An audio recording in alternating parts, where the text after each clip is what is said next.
सभी सम्मानित साथियों को जय भीम नमो बुद्धाय।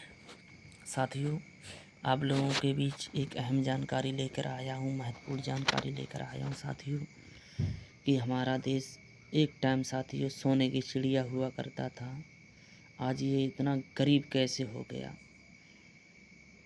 यहाँ तक कि लोगों के पास खाने के लिए भी पैसे नहीं, खाना नहीं साथियों। ये गरीब कैसे हुआ, किसके कारण हुआ साथियों। इस सोने की चिड़िया कहा जाने वाला देश इतना गरीब कैसे हुआ, किसके कारण हुआ, उसी के बारे में साथियों आज मैं बात करूंगा साथियों आप लोगों के बीच।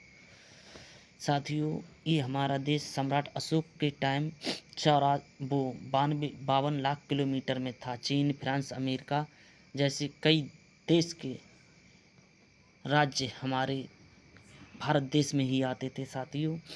सम्राट अशोक के टाइम, उस टाइम ये भारत बौद्ध में था, बौद्ध धर्म का प्रचार प्रसार चल रहा था साथियों इस देश में, भारत में। उसी टाइम ये सोने की चिड़िया था साथियों। उसके बाद आई ये इनका नाम क्या, आर्य, ये ब्राह्मण जो अपने आप को अब आर्य नहीं बोल रहे, अब तो ब्राह्मण पंडित पुरोहित बोल रहे हैं अपने आप को। ये आर्य ब्राह्मण विदेशी हैं, यूरेशियन से आए ये साथियों। इन्होंने देखा ये अपना व्यापार करने के लिए उस टाइम आए। उस टाइम कृषि प्रधान देश भी था, कृषि यानी कि खेती बाड़ी उस टाइम भी हुआ करती थी। और उसके बाद क्या व्यापार, गाय भैंस बकरी का व्यापार भी होता था। व्यापार के लिए आए, इन्होंने देखा साथियों ब्राह्मणों ने, यूरेशियन ये आए 2000 वर्ष पहले।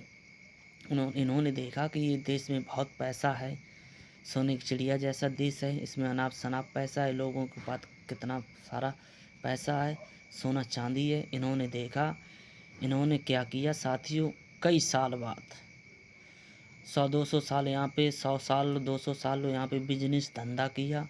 बिजनेस धंधा करने के बाद इधर से मवेशी ले जाते थे, उधर बेचते जा कर के। फिर कई ब्राह्मण इस देश में आ गए, कई ब्राह्मण पुरोहित आ गए इस देश में, हमारे देश में। उधर से इधर, वहाँ से यहाँ आ गए। इन्होंने देखा कि ये टाइम कैसे क्या करें, इसे कैसे लूटा जाए साथियों। इन्होंने क्या किया, ये इन्हीं में एक ब्राह्मण और था जिसका नाम था पुष्पमित्र शुंग। पुष्पमित्र शुंग जो था, उसने क्या किया, वो भर्ती हो गया सम्राट अशोक की सेना में। पुष्पमित्र शुंग जो था वो भर्ती हो गया सम्राट अशोक की सेना में, भर्ती हो गया। कई 10-20 साल रहा भर्ती उसमें। उसके 10-20-50 साल बाद उसने क्या किया, जो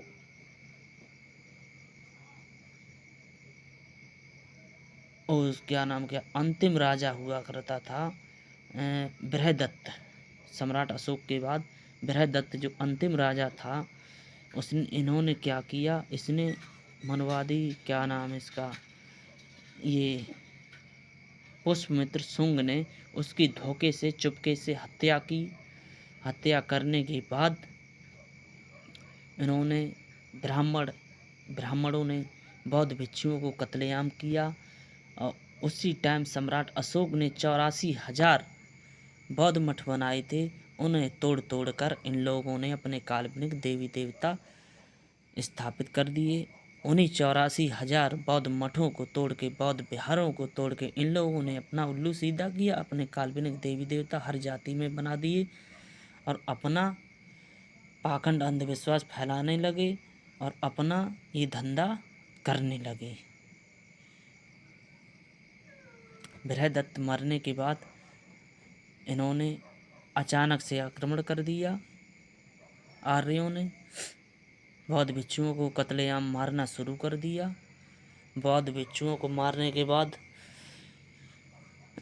इन्होंने अपना भाई उल्लू सीधा करने के लिए बौद्ध विहारों को तोड़ तोड़ कर मंदिर बना दिए और अपना धंधा फैलाने लगे। अपना धंधा आज और दिन धूमधाम से कर रहे हैं। और नहीं तो बताइए आप, वो सम्राट अशोक को तो दुनिया जानती है भाई, मैं भी तो जानता हूँ सम्राट अशोक को। चंद्रगुप्त मौर्य जैसा कोई राजा हुआ, सम्राट अशोक जैसा कोई राजा हुआ, हड़प्पा सभ्यता, मोहनजोदड़ो, सिंधु नदी घाटी सभ्यता के बारे में मैंने किताबों में भी पढ़ा है। भाई राम का तो इतिहास ही नहीं है। भाई भला कोई कैसे खीर से पैदा हो सकता है? कोई इंसान खीर से पैदा कैसे हो सकता है? मेढक से पैदा कैसे होता? शृंग ऋषि से, सिंगनी से पैदा कैसे हो सकता? मछली से पैदा कैसे हो सकता? आप एक बात बताइए। वैज्ञानिक कहते हैं कि व्यक्ति कभी बच्चा पैदा नहीं कर सकता, मछली कभी बच्चा पैदा नहीं कर सकती। मछली अंडे देती है, मेढक अंडे देता है, कछुआ अंडे देता है। इन लोगों ने तो क्या किया, मेढक से पैदा कर दिया, मछली से पैदा कर दिया, कोई मैल से पैदा कर दिया, कोई मगरमच्छ से पैदा कर दिया, कोई सिंगनी से पैदा कर दिया। भगवान की उत्पत्ति मेढक से, मछली से, कछुआ से, मैल से, मट्टी से, टट्टी से, पता नहीं किस किस से पैदा कर दिए अपने काल्पनिक देवी देवता। और लोगों को इतना भी अक्ल नहीं है। बताइए, पार्वती ने 5 किलो शरीर से कभी नहाया नहीं था क्या? पार्वती ने 5 किलो मैल निकाला शरीर से, उससे एक बच्चा बना के तैयार कर दिया, अपनी सिक्योरिटी के लिए लगा दिया।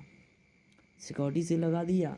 भोलेनाथ आ गए, उन्होंने उससे कहा हट जा बेटा, मुझे अंदर जाने दे। उसने कहा नहीं जाने देंगे।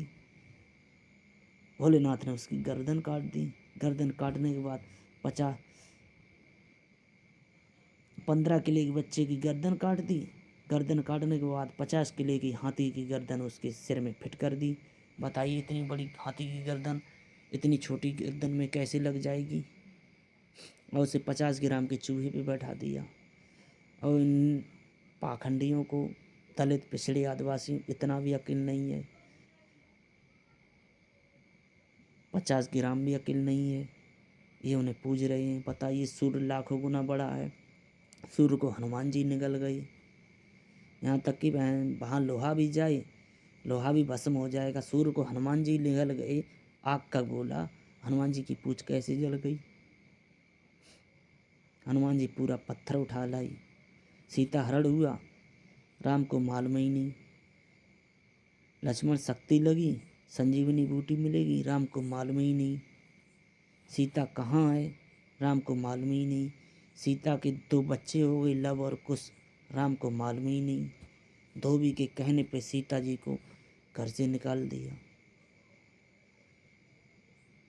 अपनी अंतरात्मा से ही देख लेते सीता पवित्र है कि अपवित्र है। सीता जी को घर से निकाल दिया। अरे काहे का भगवान है? जब कुछ मालूम ही नहीं है तो फिर काहे का भगवान है? ये कुछ नहीं भाइयों और बहनों, शिक्षित बनो, संगठित बनो, संघर्ष करो, पाखंडी अंधविश्वासी मत बनो। पैसा क्यों इन ब्राह्मणों को दे रहे हो? क्यों बर्बाद कर रहे हो? हमारे महापुरुषों ने हमें आज़ाद कराने के लिए कितना कष्ट सहे। बाबा साहब, पेरिहार, ललई सिंह यादव, ज्योतिबा फुले, इतने महापुरुष शहीद हो गए तुम लोगों को आज़ाद कराने के लिए। सूली पे चढ़ गए, इन लोगों के शिकार हो गए, कितने कष्ट सहे। आप लोग भाई जागरूक होइए, पाखंडी नहीं। इन लोगों ने तो जिसने विरोध किया, यादवों ने विरोध किया, यादवों में एक भगवान बना के तैयार कर दिए। ये कन्हैया जी को पूजो। कश्यप समाज में एक भगवान बना के तैयार कर दिए।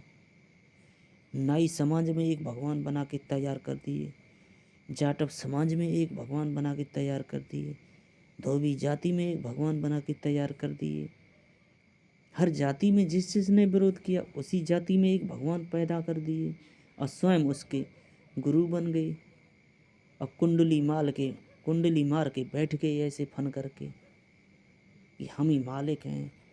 अरे यादव, जब कन्हैया जी यादव थे तो यादवों को भाई मंदिर में मुख्य पुजारी क्यों नहीं बनाते?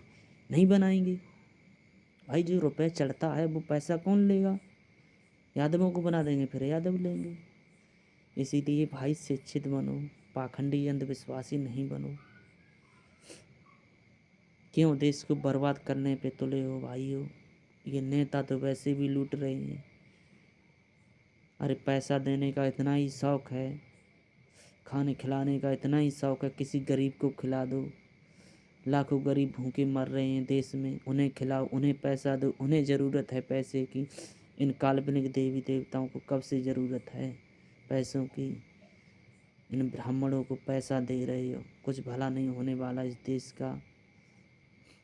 बाकी आप लोगों की समझ में समझो तो सही, ना समझो तो सही। जय भीम, नमो बुद्धाय।